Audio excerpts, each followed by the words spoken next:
Genesis 1.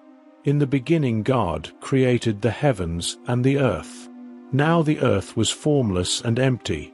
Darkness was over the surface of the deep, and the Spirit of God was hovering over the waters. And God said, "Let there be light," and there was light.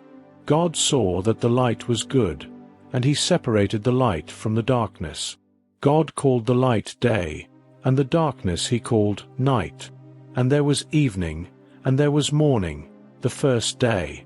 And God said, "Let there be a vault between the waters to separate water from water." So God made the vault and separated the water under the vault from the water above it. And it was so. God called the vault sky. And there was evening, and there was morning, the second day.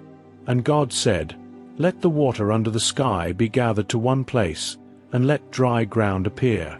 And it was so. God called the dry ground land, and the gathered waters he called seas. And God saw that it was good. Then God said, "Let the land produce vegetation, seed-bearing plants and trees on the land that bear fruit with seed in it, according to their various kinds."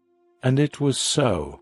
The land produced vegetation, plants bearing seed according to their kinds, and trees bearing fruit with seed in it according to their kinds. And God saw that it was good. And there was evening, and there was morning, the third day. And God said, "Let there be lights in the vault of the sky to separate the day from the night, and let them serve as signs to mark sacred times, and days and years, and let them be lights in the vault of the sky to give light on the earth." And it was so. God made two great lights, the greater light to govern the day, and the lesser light to govern the night.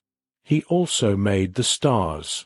God set them in the vault of the sky to give light on the earth, to govern the day and the night, and to separate light from darkness. And God saw that it was good.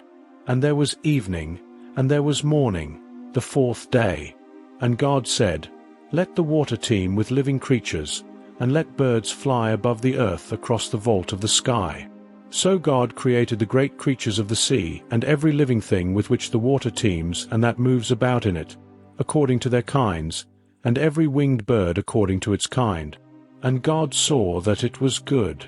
God blessed them and said, "Be fruitful and increase in number, and fill the water in the seas, and let the birds increase on the earth." And there was evening, and there was morning, the fifth day. And God said, "Let the land produce living creatures according to their kinds, the livestock, the creatures that move along the ground, and the wild animals, each according to its kind." And it was so. God made the wild animals according to their kinds, the livestock according to their kinds, and all the creatures that move along the ground according to their kinds.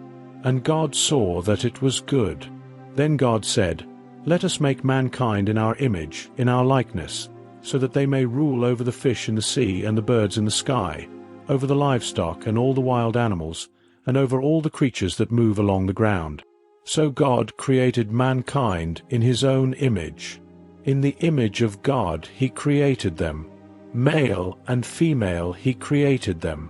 God blessed them and said to them, "Be fruitful and increase in number. Fill the earth and subdue it.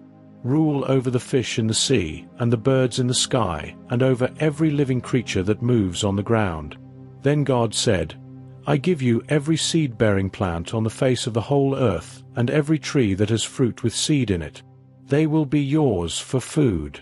And to all the beasts of the earth, and all the birds in the sky, and all the creatures that move along the ground, everything that has the breath of life in it, I give every green plant for food." And it was so. God saw all that he had made, and it was very good. And there was evening, and there was morning, the sixth day.